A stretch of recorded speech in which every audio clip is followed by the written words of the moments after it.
Good morning, everyone. Today I'm going to be talking about your poop. I thought about it. I was cleaning my son's room and I saw the Everyone Poops book, which was a favorite of my son and my daughter's. And I thought it would be a good thing to talk about because I actually, if you ever see me as a patient, which I think most of you have, you will know that I always ask about your GI and I go into quite in depth about what does it look like, what is it, what's the shape of it, all that type of stuff. And for some people, it's uncomfortable. I do think that we're in a newer generation where it seems like younger kids have no problem talking about it, but it is a conversation I always have to tread lightly on. So I thought, hey, let's talk about it and get rid of some of the stigma and the like, and talk about what your poop should look like. So I'm going to share my screen with you. Can you guys see that okay? Anyone want to give me a high five or something?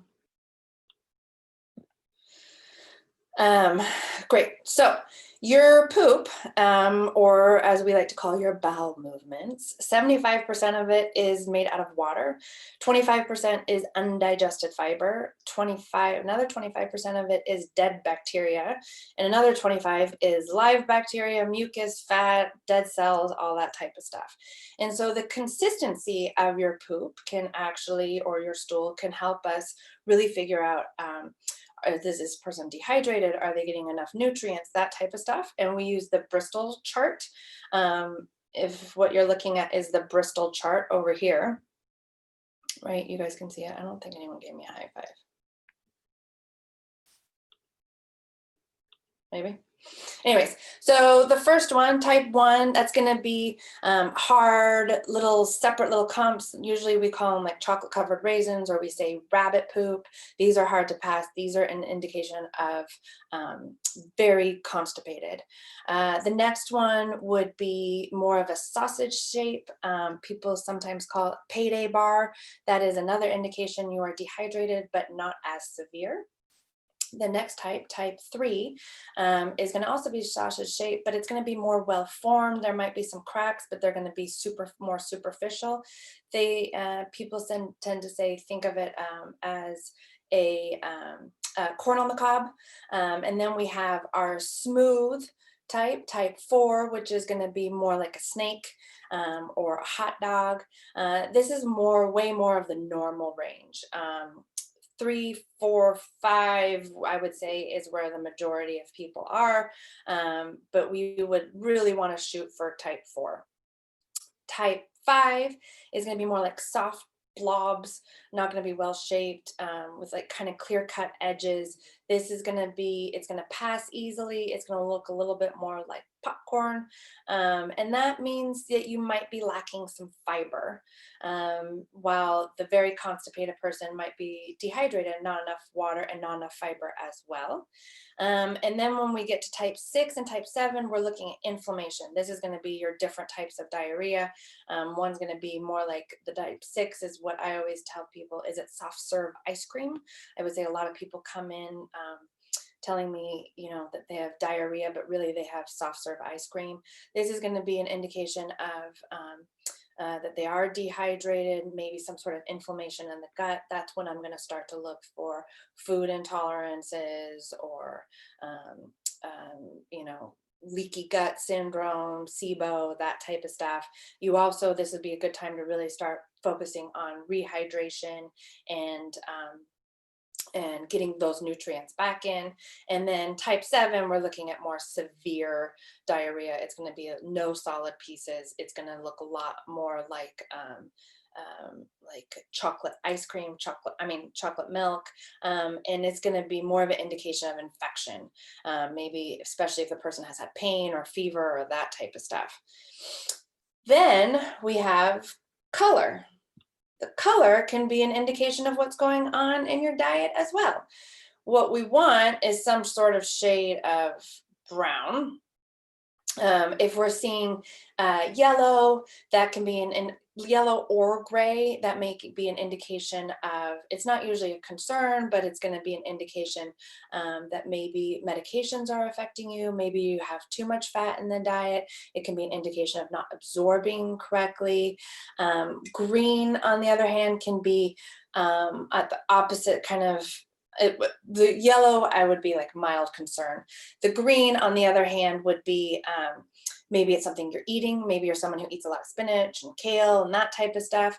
But this can also mean that the stool is passing through your GI too quickly, not enough time to absorb those nutrients. So if you're seeing green and you're seeing type 6, then we're looking at someone whose their digestion is too quick, and maybe they need more fiber in their diet. Slow things down. And there's different types of fiber, right? There's soluble fiber and there's insoluble fiber. The soluble fiber is actually going to help your body absorb those nutrients. And those foods that are good in soluble fiber are going to be like oats, peas, apples, citrus, carrots, that type of stuff. Maybe this person is also taking foods in that are like natural diuretics, like coffee, alcohol, that type of stuff. And so maybe we need to limit that. Brown is what we're looking for. Any shade of brown is ideal. It's telling me that you're digesting your food and that you have good bile and that type of stuff. Black and red is when we start getting concerned. Black can happen if you're eating black licorice or if you're taking any iron supplements, but it also can be an indication that there is an upper GI bleed. When we say upper GI, we're looking at maybe like ulcers or something like that that we need to rule out. And then red can indicate maybe you've eaten some beets or something with red food coloring, but also that maybe there's a bleed in the large intestines. Generally, when someone has red in their stool, I'm going to ask them, is the stool coated in red, right? Is it brown with some red streaks in it, or is it dripping into the toilet, right? Dripping into the toilet would indicate more of like hemorrhoids or something, bright red blood. But so consistency, color, those are all going to be very important and something that I'm going to ask you. I'm also going to ask you how often you go. You know, the literature says once every other day is fine. I don't believe that. I believe that you should be going once a day, twice a day, great. When we're up to 4 or 5 times a day, that can be an indication that there's some irritation as well. And some people are having 4 to 5 bowel movements a day and it's more of constipation. Some people are having 4 or 5 bowel movements a day and it's more like a type 6, it's loose stools. So that's going to be an issue of, you know, absorption. It's going to indicate inflammation, that type of stuff. What are some of the things that cause abnormal poops? Low fiber. Fiber is super, super important in our diet. Think vegetables, lots and lots of leafy green vegetables. There is different fiber requirements based on your age and sex. I just tell everyone, shoot for 30 grams a day. If you don't know what that looks like, do a food journal for a while. MyFitnessPal, Carb Manager, Lose It. These are all free apps that you can put your food in and you can see how much fiber you're getting in just your normal diet. If you're not getting enough, maybe you should consider doing a fiber supplement. Fiber is not only good for our healthy stools, but it helps lower our blood pressure, it helps lower our blood sugar, it helps with insulin resistance, it helps with cholesterol, it feeds our good bacteria. I mean, there's plenty of reasons that we should be having fiber in our diet. Look for stress. Stress can cause abnormal stools, right? We know that patients who have irritable bowel syndrome tend to have more symptoms like constipation. Maybe they have alternating with diarrhea when they're stressed.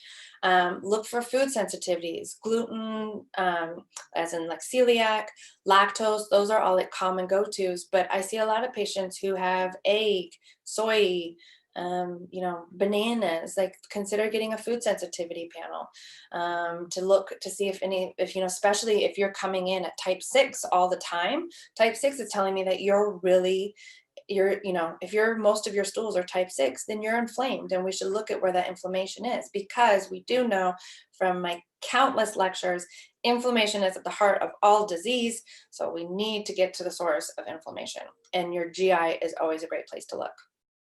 I think I said before, caffeine, alcohol, those are all diuretics, so that might be affecting you.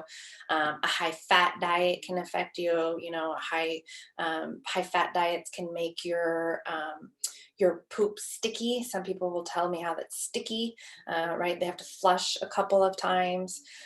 Some people talk about how their stools float. That usually means a high gas content.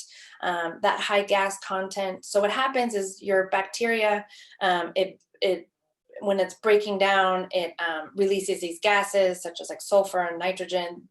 That's where you get the foul smelling of your stool, but it's also what can cause your stools to float.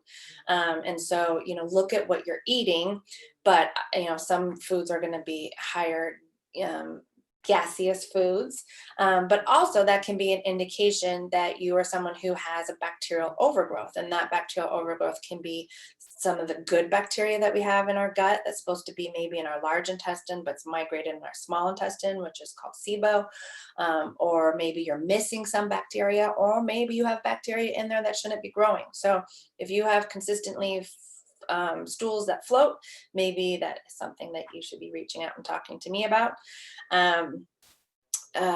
What else? I think that's all I wanted to say on that. What should you do to have a healthy poop? Drink lots of water. Go-to is half your body weight in ounces of water per day. Consider supplementing with fiber, whether that's soluble and insoluble. Insoluble fiber is good for people who do have constipation, right? To add some bulk. Limit your processed foods, eat lots of green vegetables, eat your fruit, avoid high fat, especially trans fat, reduce your stress. Definitely do not use laxatives. I have a lot of patients that come to see me and we're needing to do bowel retraining. When you hold your stool, you actually affect those sphincters so they become less sensitive. And so we have to do this whole like bowel retraining, which actually that's probably what I was thinking about. That reminds me. You should not take 10, 15 minutes to have a bowel movement. If you are, then that's an indication of constipation. And then maybe add probiotics. Probiotics help just about everybody. So I think that's all I wanted to say about your poop. And not to be embarrassed, talk about your poop with your doctor, because everybody poops. I'm going to stop sharing so that I can see your guys' questions if you have any. I think I allowed most people to talk. I might not have missed some people. If you want to talk, you can either just go ahead and talk, or you can hit it in the question and answer, or you can hit it in the chat box.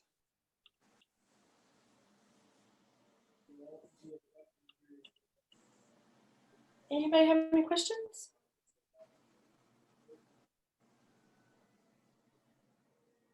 No? Well, if you'd like to talk to me about your stool, or you're concerned about your stool, you can reach out to me on my email, drlindsay.snelson@gmail.com. You can also go on my website and book a virtual appointment if you like at drlindsay.snelson.com. I am seeing people in my home office treatment room. I should probably show you, but it's a little messy. Yeah, I'll do that next time. Let's see. What else? Good tests would be food sensitivity panel.